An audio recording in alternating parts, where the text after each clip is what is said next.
Hello friends, welcome to my channel. இன்னைக்கு நம்ம இடியாப்ப மாவு வச்சு ஒரு சூப்பரான ஒரு கொழுக்கட்டை பார்க்க போகிறோம். ஸோ சிகப்பரிசி இடியாப்ப மாவு வந்து எனக்கு கொஞ்சம் மீந்துருச்சு. ஸோ என்ன பண்ணலாம் அப்படின்னு யோசிக்கும் போது இந்த கொழுக்கட்டை வந்து எனக்கு வந்து செய்யணும்னு தோணுச்சு. ரொம்ப அருமையாக இருந்தது. ஸோ இதுதான் சிகப்பரிசி இடியாப்ப மாவு. இது வந்து நான் 2 கப் எடுத்திருக்கேன். ஒரு 1/2 டேபிள் ஸ்பூன் உப்பு ஆட் பண்ணிக்கோங்க.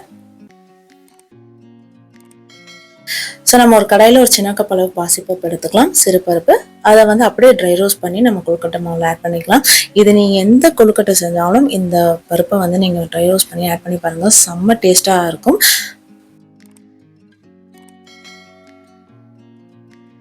ஸோ கலர் பொன்னிறமாக ஆற வரைக்கும் நம்ம வந்து வறுப்பட்டுக்கலாம். ஸோ இதை வந்து சிம்மில் வச்சு நீங்கள் வந்து பண்ணுங்கள், அப்போ தான் வந்து இதுவாகும். அதுக்கப்புறமா அதை வந்து அப்படியே மாவில் ஆட் பண்ணிக்கோங்க. தேங்காய் வந்து ஒரு 2 பத்து தேங்காய் பொடியாக கட் பண்ணி அதையும் வந்து நம்ம வந்து ட்ரை ரோஸ்ட் பண்ணிக்கலாம்.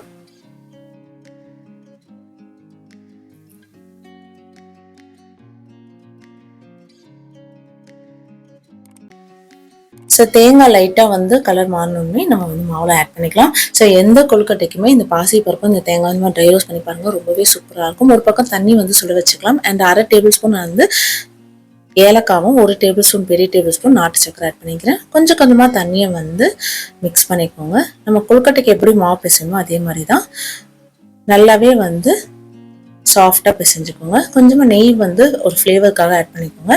அவ்வளோதான், சூப்பராக நம்ம வந்து கொழுக்கட்டை வந்து உங்களுக்கு பிடி கொழுக்கட்டை இருந்தாலும் பிடி கொழுக்கட்டை பண்ணிக்கலாம், இல்லை உருண்டை மாதிரி பண்ணி கூட நீங்கள் வந்து எந்த ஷேப் வேணாலும் பண்ணிக்கலாம். ஸோ ஒரு பக்கம் நம்ம இட்லி பானையில் வந்து அடுக்கி வச்சிடலாம். ஸோ 10 நிமிஷம் சூப்பராக வேக வச்சுட்டிங்கன்னா சிகப்பரிசி இடியாப்ப மாவில் ஒரு சூப்பரான ஒரு கொழுக்கட்டைனே சொல்லலாம். செம்ம டேஸ்ட்டாக இருந்தது. கண்டிப்பாக ட்ரை பண்ணி பாருங்கள். ஸோ இடியாப்ப மாவில் கூட கொழுக்கட்டை பண்ணலாமா அப்படின்னா கண்டிப்பாக பண்ணலாம். ரொம்பவே சாஃப்டாக ரொம்ப சூப்பராக இருந்தது. ட்ரை பண்ணிவிட்டு எப்படி வந்து கமெண்ட்டில் சொல்லுங்கள். ஸோ பசங்க ஸ்கூல்லேருந்து ஈவினிங் வர டைமில் நம்ம ஒரு சூப்பரான ஒரு ஆரோக்கியமான ஸ்நாக்ஸ் செஞ்சு கொடுக்கலாம். கண்டிப்பாக ட்ரை பண்ணிட்டு எப்படி வந்து கமெண்ட்டில் சொல்லுங்கள்.